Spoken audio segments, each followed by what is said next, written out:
Students ये exercise 1.6 है और उसका क्वेश्चन नंबर 1 है, उसका पार्ट 3 है x plus y zero two 3x plus 7y zero 4। तो हमने इन दो साइमल्टेनियस लीनियर इक्वेशन को सॉल्व करना है, यानी कि इन दोनों का सोल्यूशन सेट फाइंड करना है, यानी इनका कॉमन सोल्यूशन सेट फाइंड करना है, यानी कि x और y की वैल्यूज़ फाइंड करनी है। अगर वो x और y की वैल्यूज़ इस इक्वेशन में पुट करें तो ये इक्वेशन सेटिस्फाई हो जानी चाहिए, यानी कि इसकी लेफ़्ट साइड और राइट साइड आपस में इक्वल हो जानी चाहिए। वही x और y की वैल्यू अगर आप इस इक्वेशन में पुट करें तो इसकी लेफ़्ट साइड और राइट साइड आपस में इक्वल हो जानी चाहिए। तो वो कॉमन सोल्यूशन सेट इनका फाइंड करना है। तो उसके लिए ये हमारा चैप्टर मैट्रिसेस का है। तो इसके वैसे कई तरीके हैं इनको हम इसको सॉल्व कर सकते हैं, लेकिन हम इसमें हमें उसने बताया है कि आपने इसमें सिर्फ मैट्रिक्स इन्वर्जन मेथड यूज़ करना है इनको सॉल्व करने के लिए। तो इसके लिए हम इसको इसमें बाउंडेड है कि हमने मैट्रिक्स इन्वर्जन मेथड ही यूज़ करके एक्स और वाई की वैल्यू निकालनी है। तो इसमें देखें in matrix form equations can be written as, equations को हम कैसे लिख सकते हैं, मैट्रिसेस को यूज़ करके हम इक्वेशंस को कैसे लिख सकते हैं। In matrix form equations can be written as, तो मैट्रिसेस की हेल्प से हम इनको हम कैसे लिख सकते हैं। तो ये देखें कि x और y के जो कोफिशिएंट्स है, यहाँ पर x का कोफिशिएंट 1 है, y का 1 है, उनका मैट्रिसेस बनाएं। x के और y के जो कोफिशिएंट्स हैं उनका मैट्रिक्स बनाएं। तो ये x का कोफिशिएंट 1 है, y का यहाँ 1 है, यहाँ x का 1 है, यहाँ y का 1 है, यहाँ x का 3 है और यहाँ y का 7 है। तो ये एक मैट्रिक्स बन गया है कोफिशिएंट्स का। उसके बाद एक मैट्रिक्स और लिखें, उसमें हम वेरिएबल जो हमारे जिनकी वैल्यूज़ हमने फाइंड करनी है x और y, वो मैट्रिक्स होगा। और इक्वल आपके पास क्या आ जाएगा, कांस्टेंट हैं जो इक्वेशन के राइट साइड पे 2 और 4, इनका मैट्रिक्स बन गया है। अब इनको नाम दे दें, ये मैट्रिक्स A है, ये कैपिटल X है और ये B है। तो यहाँ से आप देखें कि x फाइंड करना है, तो ये A इस तरफ आके इक्वेशन के इस तरफ आके A इन्वर्स में चेंज हो जाएगा और A इन्वर्स B।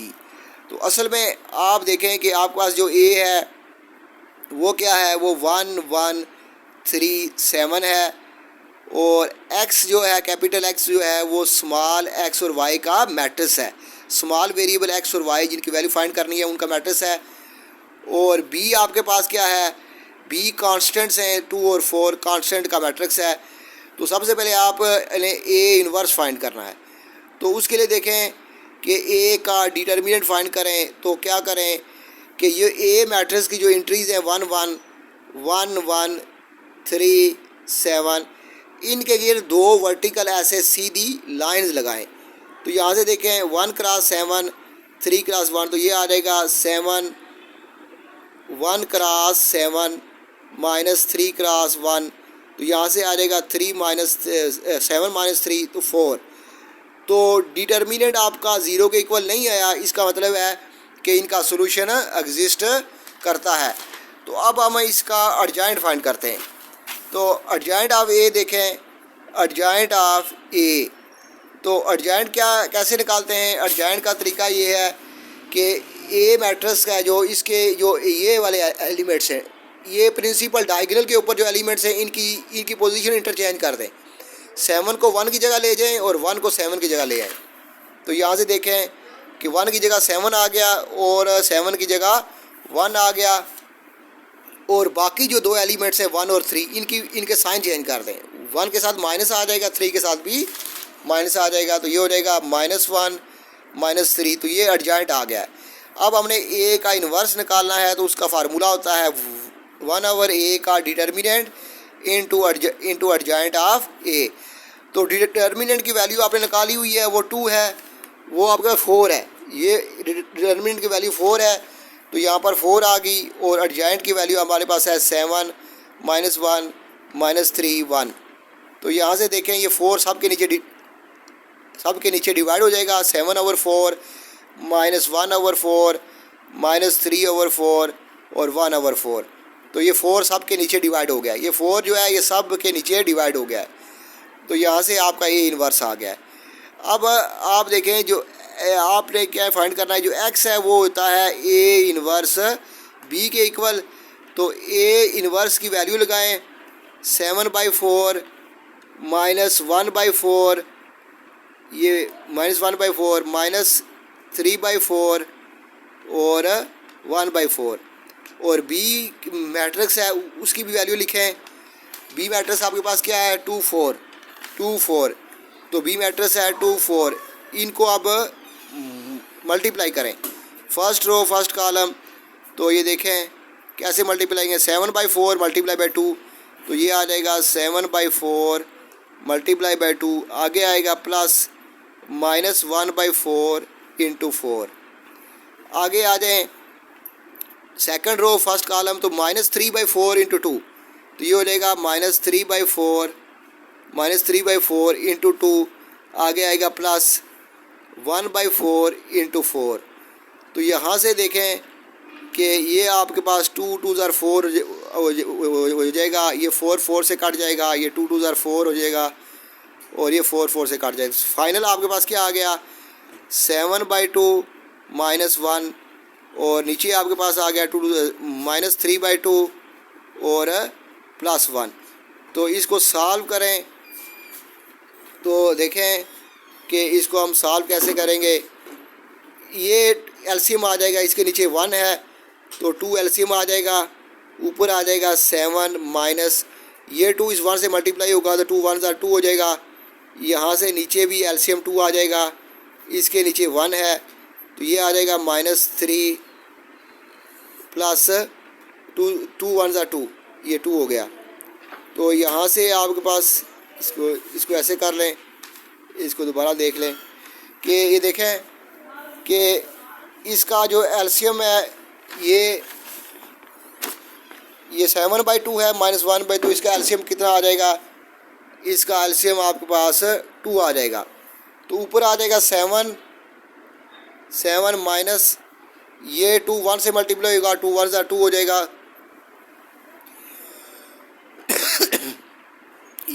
यहाँ से नीचे ये 2 एलसीएम आ जाएगा, ये 2 एलसीएम आ गया, ऊपर आ जाएगा -3 और ये 2 इस 1 से मल्टीप्लाई होगा तो 2 हो जाएगा।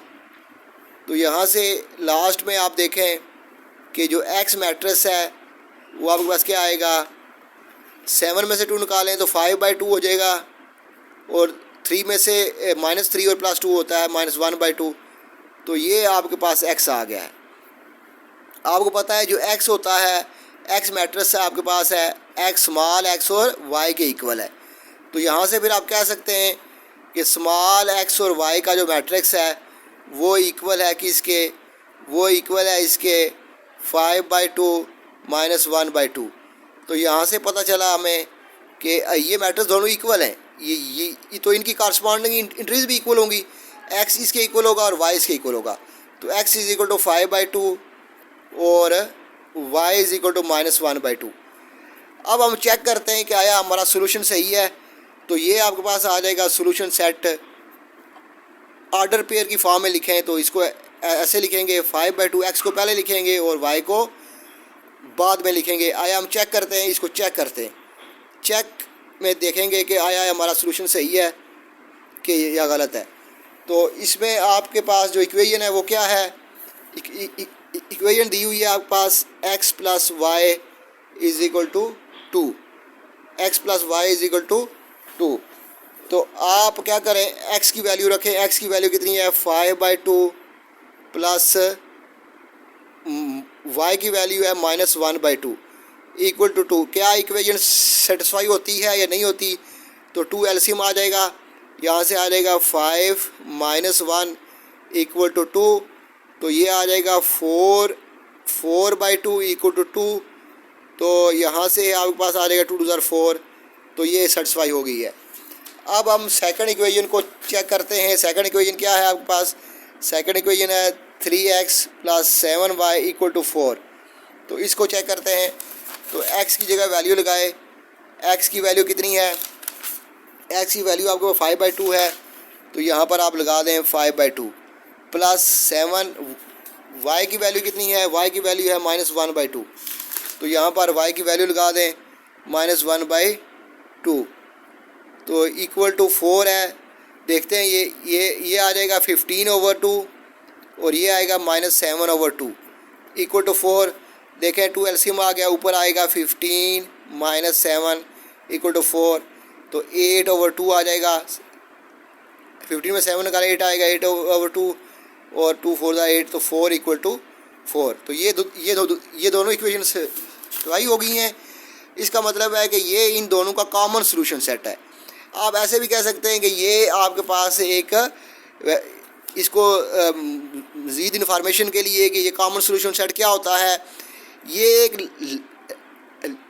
लाइन की इक्वेशन है।